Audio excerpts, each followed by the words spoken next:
Bismillahirrahmanirrahim. Assalamualaikum warahmatullahi wabarakatuh. Waalaikumsalam warahmatullahi wabarakatuh. Silakan ketuaan di Bismillahirrahmanirrahim. Allahu wa bil Islami wa bil Muhammadin nabiyya wa rasulullah rabbil jirni wa rasulih amin ya rabbal alamin. Ada yang tidak berangkat hari ini? Ya. Saya budi dulu ya. Abi, Abi, Iya. Dimas, Dina, ini, Tari, Hidayah, Yakin, Iya. Doni, Nabi, Nabi, Allah, Yuda. Iya. Oke, baik, apa kabar semuanya? Alhamdulillah baik ya. Minggu lalu kita sudah belajar tentang kelompok positif. Ada yang masih ingat? Kelompok positif siapa aja? Sudah lupa? Bukunya dikeluarkan dong. Apa aja? Limanya. Yang pertama siapa siapa? Dua. Umar. Tiga. Kenapa yang empat? Ali bin Abi Thalib. Setelah wafatnya Ali bin Abi Thalib, kondisi umat Islam ini sangat tidak stabil. Terjadi konflik dan perbedaan pendapat tentang siapa yang menjadi khalifah selanjutnya. Kemudian putranya Ali bin Abi Thalib yang bernama Hasan bin Ali ini dia diangkat menjadi seorang khalifah, tapi dia memimpin tidak lama ya, karena kepemimpinan ini tidak terlalu lama karena saat itu ada tokoh kuat ya, seperti Muawiyah bin Abi Sufyan yang ingin juga memimpin Islam pada saat itu.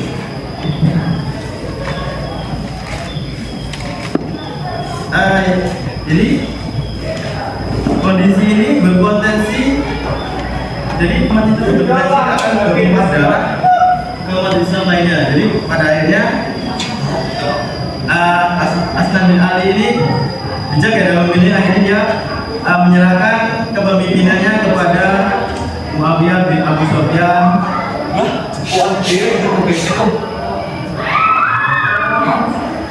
Ya silakan masuk.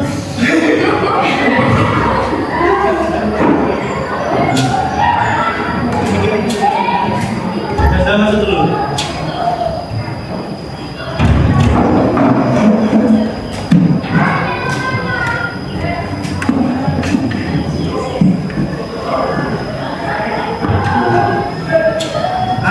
Peristiwa ini dinamakan dengan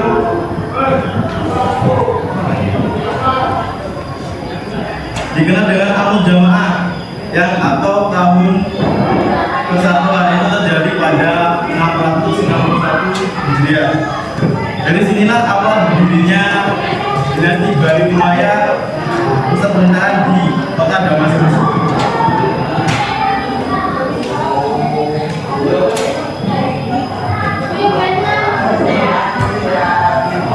Di sini terjadi perubahan besar ya teman-teman. Sistem pemerintahan yang dahulunya kelompok positif ini dengan cara bermusyawarah, dengan dipilih secara umat Islam, ketika di Bani Umayyah ini berbeda. Jadi melalui kerajaan atau monarki. Menurut kalian itu lebih baik monarki atau bermusyawarah? Bermusyawarah ya. Jadi kalian tahu nggak monarki itu apa atau kerajaan? Nggak tahu. Nah jadi monarki ini adalah sistem yang ini turun ketika dia jabat itu diturunkan kepada anaknya. Contohnya gini, misal Doni ini seorang pemimpin dan Abdi ini adalah anaknya. Jadi pemimpinan Doni ini akan dialihkan kepada si Abdi. Paham nggak?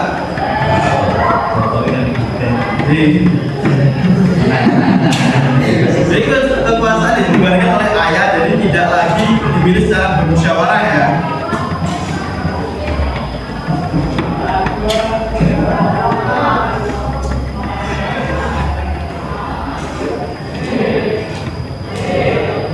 Nah, perubahan ini membuat pemerintahan menjadi lebih stabil. Bisa dilihat? Kelihatan nggak? Enggak. Maju nggak gitu. Secara politik lebih stabil ya, tapi di sisi lain mulai menjauhi dari sistem musyawarah yang dicobakan sebelumnya. Ya, ketika kelompok presiden kemarin dengan cara bermusyawarah, tapi sekarang diganti dengan monarki atau dengan kerajaan. Nah, walaupun begitu, dinasti Bani Umayyah juga membawa banyak kemajuan. Wilayah kekuasaan Islam menjadi sangat luas, bahkan sampai ke Afrika Utara dan Andalusia. Selain itu, sistem pemerintahan juga melalui tata lapis. Mereka sudah memiliki sistem administrasi seperti pembagian wilayah dan pengangkatan gubernur. Jadi setiap wilayah itu sudah ada gubernurnya masing-masing. Kayak seperti contoh kita di Lampung ada gubernurnya sendiri, di Palembang ada gubernurnya sendiri. Paham? Kalau sini ada yang tanya kan? Ada?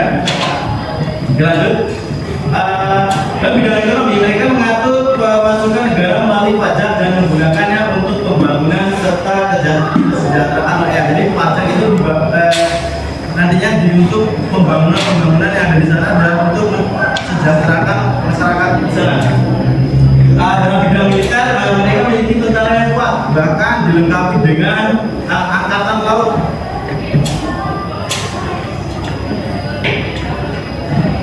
Bisa dilihat itu khalifahnya ada berapa itu di situ di buku? Ada 14 ya. Sebentar, sebentar ya.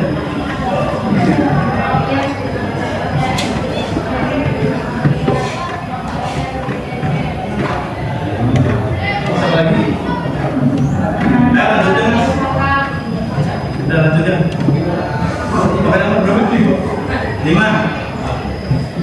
Malik bin Marwan, Al-Malik bin Abdul Malik, Sulaiman bin Abdul Malik, Umar bin Abdul Aziz, Zaid bin Abdul Malik, Isburam bin Abdul Malik, Al-Walid bin Abdul Aziz, Yazid bin Al-Walid, Malik bin Malik, Marwan bin Muhammad. Oke, dari ke-14 ini, salah satu khalifah yang paling terkenal dari dinasti Umayyah ini adalah yang nomor 8, yaitu Umar bin Abdul Aziz. Beliau ini dikenal sebagai pemimpin yang adil atau bijaksana, bahkan sering dibandingkan dengan seperti pemimpinan Khulafaur Rasyidin. Dan dalam bidang hukum, para hakim atau qadhi ini pada masa itu juga dikenal sangat adil dan tidak berpengaruh oleh politik. Jadi mereka juga memutuskan perkara itu menggunakan Al-Quran dan hadis ya teman-teman.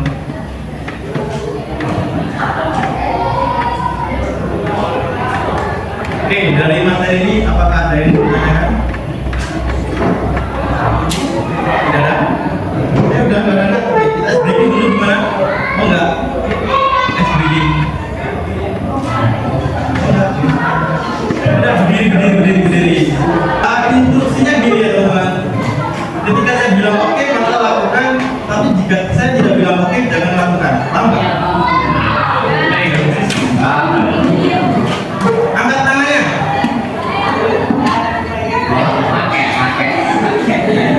Oke, kalian boleh angkat tangannya. Ayo dengarkan instruksinya. Boleh dilepas? Ayo kan? Aduh. Instruksinya saya bilang oke maka kalian lakukan, jika saya tidak bilang oke maka jangan lakukan. Paham nggak? Oke, lepaskan. Ya. Silakan dihitung dari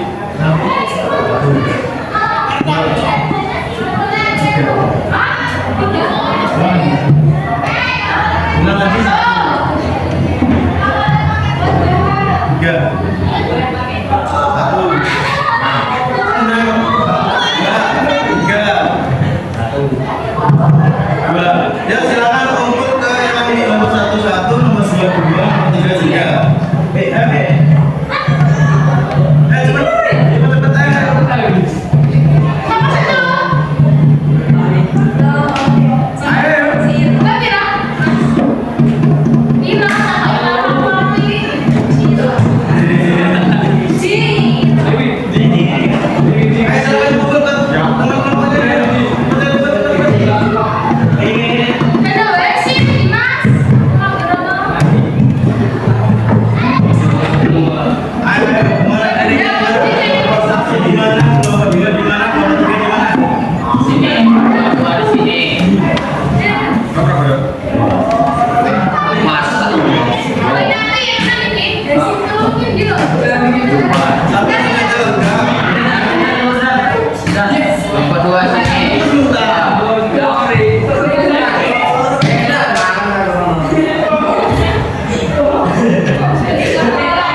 Itu kan C 2 3 1 2 Om ini kan 2 ini 3 1 2 Di mana dua? Di mana dua?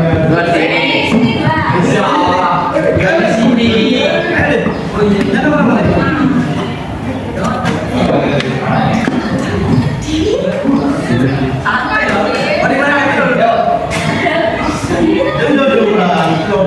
itu? Ya kan gini. Ini apa? Ya, tiga. Bisa dilihat. Jadi kalian harus ada perbedaan sistem pemerintahan pada masa kelompok positif dan dinasti Umayyah. Kalian berucap menurut kalian kenapa Hasan bin Ali memilih untuk menyerahkan kekuasaan kepada Muawiyah bin Abu Sufyan? Kemudian yang ketiga itu pelajaran apa yang bisa kita ambil dari peristiwa Amr bin As? Bisa dipahami? Ya. Baiklah, itu tadi materi yang bisa kakak sampaikan hari ini tentang Bani Umayyah. Ada yang ditanyakan dari materi kakak? Ya.